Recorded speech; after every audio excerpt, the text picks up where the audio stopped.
وأصحابك يا رحمة للعالمين.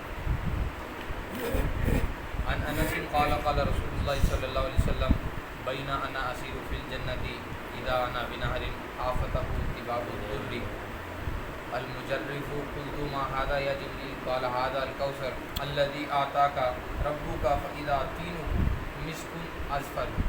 بخاری شریف کی حدیث حضرت انس راوی ہیں.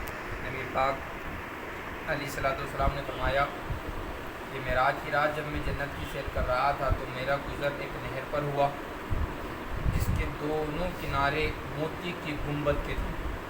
میں نے جبریل سے پوچھا کہ یا جبریل قال ھذا الکوثر، پوچھا گیا کہ یہ کیا ہے؟ تو جبریل امین عرض کرنے لگے یا رسول اللہ یہ وہ کوثر ہے جو رب تعالیٰ آپ کو عطا فرمائے گا. اور پھر نبی پاک علیہ الصلوۃ والسلام نے فرمایا کہ میں نے دیکھا کہ اس کی مٹی نہایت خوشبودار اور خالص مشک کی. کوثر ایک ایسا پانی ہے کہ جو کل قیامت کے دن حضور علیہ الصلوۃ والسلام اپنی امتیوں کو پلائیں گے. وہ دودھ سے زیادہ سفید ہے اور مشک سے زیادہ وہ خوشبودار ہے.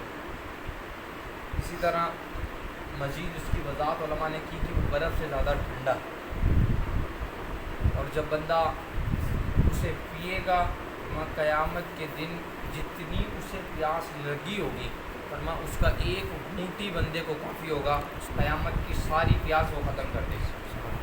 اب ہم نے دودھ سے زیادہ کوئی چیز سفید دیکھی نہیں ہے، برف سے زیادہ کوئی چیز ہمیں ٹھنڈی ملتی نہیں ہے، مشک سے زیادہ خوشبودار کوئی چیز نظر نہیں آتی، شہد سے زیادہ میٹھی کوئی چیز ہمیں دکھتی نہیں. فرمایا کہ وہ شہد سے زیادہ میٹھا ہوگا، دودھ سے زیادہ سفید ہوگا، برف سے زیادہ ٹھنڈا ہوگا، اور پینے والا جب اسے پیے گا تو اس کی ٹھنڈک، اس کی چاشنی اتنی ہوگی قیامت کی ساری ہولناکیوں کو بھول جائے گا. اور رسول اللہ نے فرمایا کہ میں اپنے ہاتھوں سے پلاؤں گا. سبحان اللہ. پھر تو اس جام کی لذت اور چاشنی اور بڑھ جائے گی جب وہ رسول اللہ کے ہاتھوں سے بندوں کو ملے گا.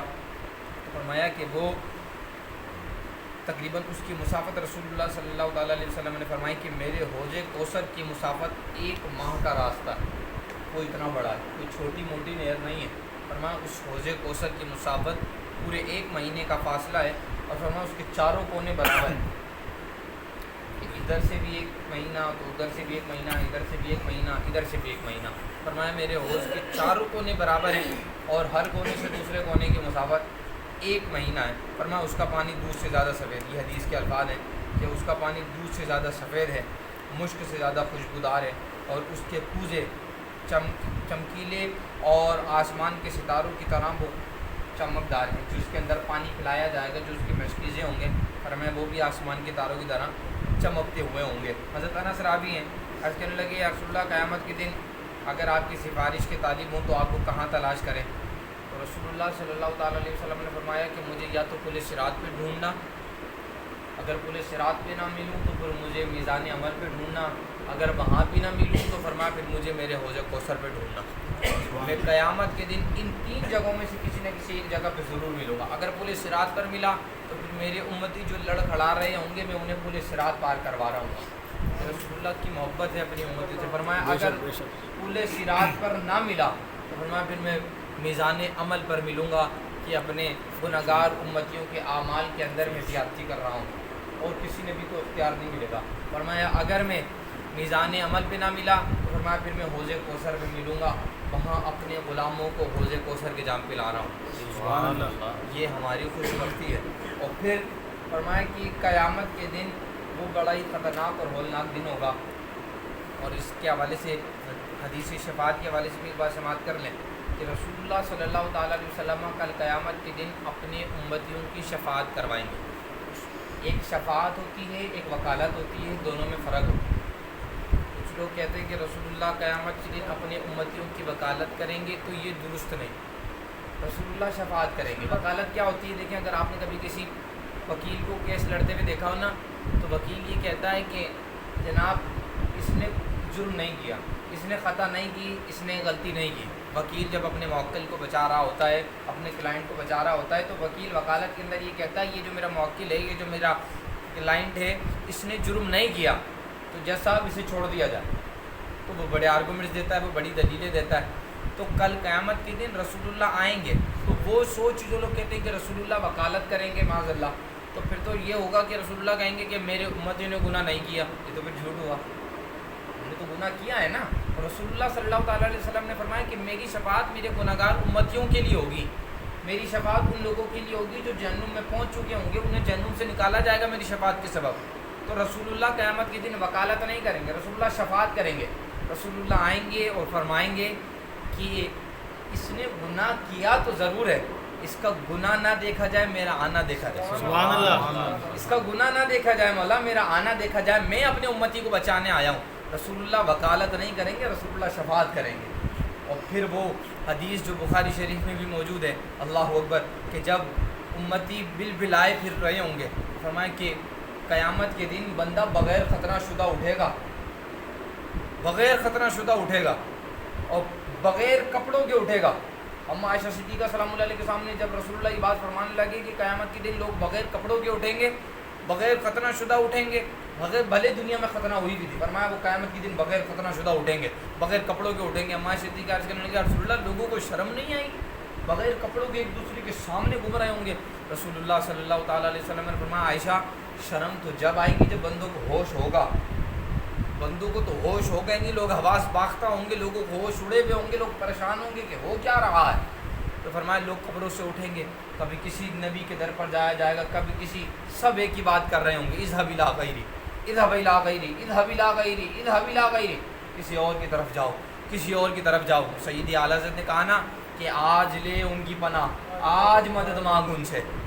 آج لوگ رسول اللہ کو نہیں مان رہے، نہ مانے، لیکن جو کل قیامت کے دن مان گیا وہ پھر پچھتائے گا، کل قیامت کا تو مانا بکام نہیں آئے گا۔ فرمایا اذهب الى غیری، اذهب الى غیری، کبھی حضرت عیسیٰ علیہ السلام کے پاس جائیں گے، کبھی حضرت ابراہیم علیہ السلام کے پاس جائیں گے، ہمیں بچا لیں، ہم آج ختم ہو گئے، آج ہم تباہ ہو گئے، ہمیں بچا لیا جائے۔ فرمایا اذهب الى غیری، کسی اور کے پاس جاؤ، ہماری ضرورت نہیں کہ ہم رب کی بارگاہ میں جائیں۔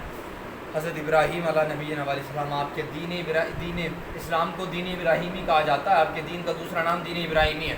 حضرت ابراہیم علیہ السلام کے پاس جائیں گے، کہا آپ تو بچا لیں نا، آپ کے نام کی تو ہم نے قربانیاں کی ہیں، آپ تو بچا لیں، آپ کے نام پہ تو ہم نے جانور ذبح کیے ہیں۔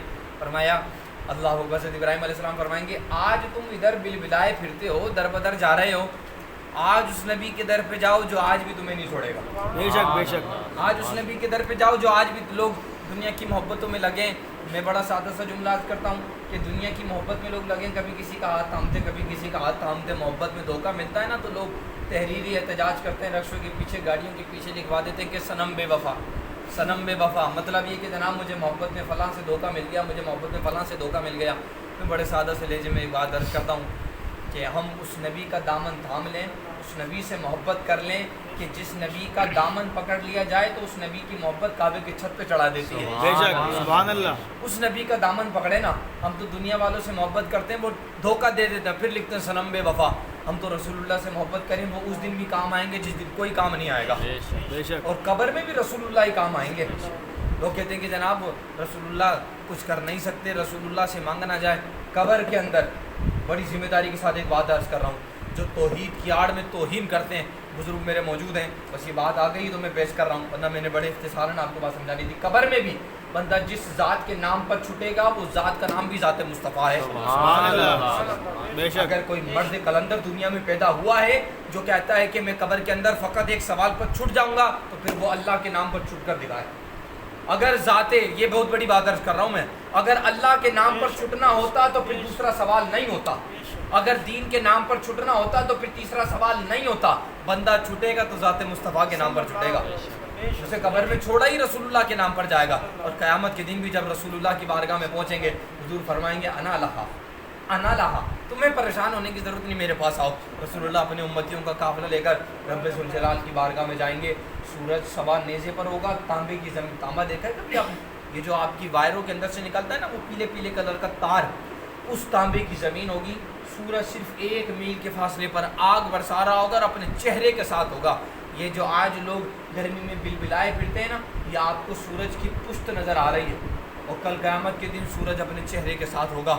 رسول اللہ اس خطرناک عالم میں، اس قیامت کی ہولناکیوں میں اپنی جبین بے نیاز رسول اللہ جھکائیں گے، اور جب رسول اللہ اپنا سر تانبے کی تپتی ہوئی زمین پر رکھیں گے، 1,24,000 کم و بیش جتنے انبیاء آئے، کسی میں جرت نہیں ہوئی کہ رب ذوالجلال کی بارگاہ میں جائیں، جنہوں نے عرضیاں پیش کری کسی کی طرف توجہ نہیں ہوئی۔ جب رسول اللہ اپنا سر سجدے میں رکھیں گے تو اللہ تعالیٰ فرمائے گا یا محمد ارفع رأسک وقل تسمع وسل تعطیٰ اشفع تشفع۔ محبوب آپ اپنا سر اٹھائیں تو نا، آپ اپنا سر تو اٹھائیں۔ اللہ تعالیٰ اپنے محبوب کا سر اٹھوا رہا ہے، یا محمد ارفع رأسک، محبوب آپ سر اٹھائیں، قل تسمع، آپ جو بھی کہیں گے سنا جائے گا، وسل تعطیٰ، اور جو آپ مانگیں گے آپ کو عطا کیا جائے گا، اشفع تشفع، محبوب ہم نے تو شفاعت کا صحرا ہی آپ کے سر رکھ دیا ہے، آپ جس کو چاہتے ہیں ہاتھ پکڑ کے جنت میں لے جائیں۔ سبحان اللہ۔ سیدی اعلیٰ حضرت نے فرمایا نا کہ جس کے ماتھے شفاعت کا صحرا رہا اس جبین سعادت پہ لاکھوں سلام۔ اب اگر رسول اللہ کو یہاں مانا تو کل قیامت کے دن بندہ مانے گا نا، آج لے ان کی پناہ، آج مدد مانگ ان سے، کل نہ مانے گا، کل نہ مانیں گے اگر مان گیا تو آج اگر دنیا میں رسول اللہ کو مانا تو کل قیامت کے دن رسول اللہ شفاعت کرائیں گے۔ لوگ رسول اللہ کی شفاعت کا انکار کرتے ہیں۔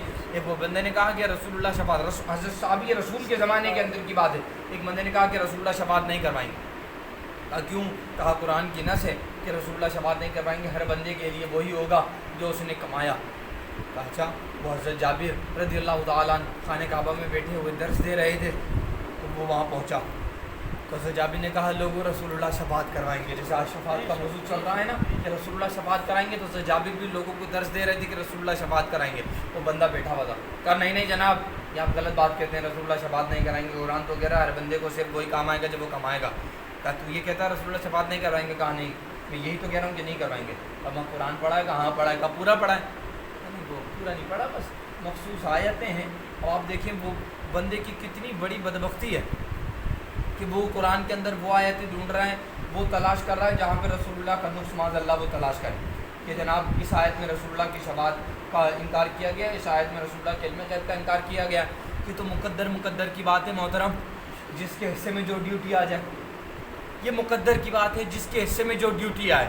یہ ہمارا مقدر ہے کہ ہمارے حصے میں رسول اللہ کی شان بیان کرنے کی ڈیوٹی آئی ہے، بے شک، یہ ہمارا مقدر ہے کہ ہمارے حصے میں رسول اللہ کی شان بیان، رسول اللہ کا علم غیب، رسول اللہ کی شفاعت، رسول اللہ کا حوض کوثر کی بیان کرنے کی ڈیوٹی آئی ہے۔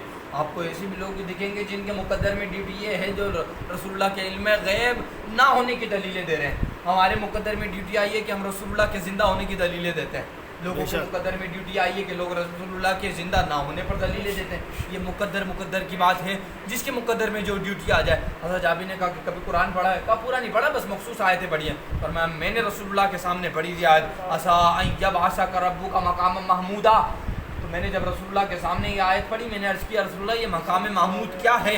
رسول اللہ صلی اللہ تعالیٰ علیہ وسلم نے فرمایا مقام محمود ایک مسند ہے، ایک اسٹیج ہے، کل قیامت کے دن اللہ تعالیٰ مجھے مقام محمود عطا کرے گا، ابتدا سے لے کر انتہا تک سارے لوگ اس مقام پر آ کر میری تعریف کریں گے۔ وہ فرمایا مقام محمود وہ جگہ ہے کہ جہاں کھڑے ہو کر میں اپنے امتیوں کی شفاعت کروں گا۔ سبحان اللہ۔ یہ تو ہمارا مقدر ہے۔ اگر آج ہم رسول اللہ کو مانیں گے تو کل جائیں گے نا منہ لے کر کے یا رسول اللہ ہماری شفاعت کرائیں۔ آج اگر ہم نے لوگوں کو کہا کہ رسول اللہ زندہ نہیں ہے، آج اگر ہم لوگوں کو کہیں گے رسول اللہ شفاعت نہیں کروائیں گے، لوگ رسول اللہ کی شفاعت سے جنت میں نہیں جائیں گے، آج اگر ہم یہ کہیں گے لوگوں کو کہ رسول اللہ کو علم غیب نہیں ہے، تو آپ بتائیں کل قیامت کے دن کس منہ سے جائیں گے؟ کہ کون سا مکھڑا لے کر جائیں گے ہم کہ رسول اللہ یا رسول اللہ ہماری شفاعت کروائی جائے؟ پھر تو بندہ صرف تڑپ رہا ہوگا، بلک رہا ہوگا۔ تو سیدی اعلیٰ حضرت نے فرمایا آج لے ان کی پناہ، آج مدد مانگو۔ آج اگر رسول اللہ کی بارگاہ میں آئے، رسول اللہ کا دامن تھام لیا، رسول اللہ سے سچی محبت کی، آپ یقین جانیں کہ یہ محبت آپ کو نہ دنیا میں ذلیل ہونے دے گی، نہ قبر میں تنہا ہونے دے گی، نہ آخرت میں رسوا ہونے دے گی۔ اللہ تعالیٰ سے دعا ہے اللہ ہمیں رسول اللہ سے سچی محبت عطا فرمائے۔